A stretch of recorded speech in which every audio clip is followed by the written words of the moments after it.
నమస్తే. శ్రీ పరంజ్యోతి భగవతి భగవాన్ అద్భుతం.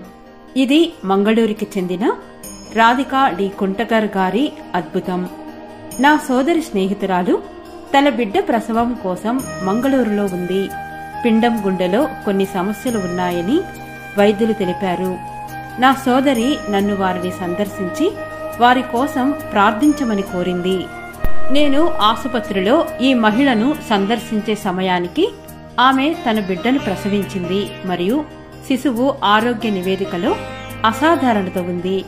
తల్లి చాలా ఆందోళన చెందుతోంది మరియు విచారంగా ఉంది. ఆమె కదలలేకపోయింది. బిడ్డ కూడా స్పందించని స్థితిలో ఉంది మరియు ఎటువంటి ఆహారం తీసుకోలేదు. నేను ఇద్దరి కోసం ప్రార్థించేటప్పుడు నేను శిశువును నా చేతుల్లో పట్టుకొని నా ఆనంద స్థితిని శిశువుకు బదిలీ చేయమని శ్రీ పరంజ్యోతి భగవతి భగవానుని ప్రార్థించాను. నేను శిశువు చేతులను కదిలించడానికి ప్రయత్నించాను మరియు అందరి ఆశ్చర్యానికి నవజాత శిశువు కళ్ళు తెరిచింది. అందరూ చాలా సంతోషంగా ఉన్నారు. శిశువు కూడా ఏడుపు ప్రారంభించింది. అంతకుముందు వారు బిడ్డకు పాలు ఇవ్వలేకపోయారు మరియు వైద్యులు కూడా ఏమీ చేయలేకపోయారు. నేను తల్లిని బిడ్డకు పాలు ఇవ్వడానికి ప్రయత్నించమని కోరాను మరియు అద్భుతంగా శిశువుకు తల్లి పాలు ఇవ్వడం ప్రారంభించింది మరియు ప్రతిస్పందించింది. శిశువు తల్లి మరియు అమ్మమ్మ సంతోషించారు.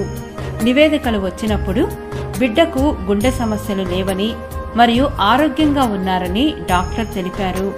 తల్లి మరియు ఆమె బిడ్డ ఇద్దరూ మరుసటి రోజు ఆసుపత్రి నుండి డిశ్చార్జ్ అయ్యారు. వారందరూ ఆనందంతో నిండిపోయారు మరియు నన్ను వ్యక్తిగతంగా తెలియకపోయినా వారు నా ఆనంద స్థితిని అనుభవిస్తున్నారని పదే పదే చెప్పారు. వారు అనుభవిస్తున్న అందమైన ఆనంద స్థితికి వారు తమ కృతజ్ఞతను వ్యక్తం చేశారు. ఈ అద్భుతమైన కృపకు మా అపారమైన కృతజ్ఞతలు శ్రీ పరంజ్యోతి భగవతి భగవాన్. ఈ అద్భుతమైన అద్భుతానికి చాలా ధన్యవాదాలు.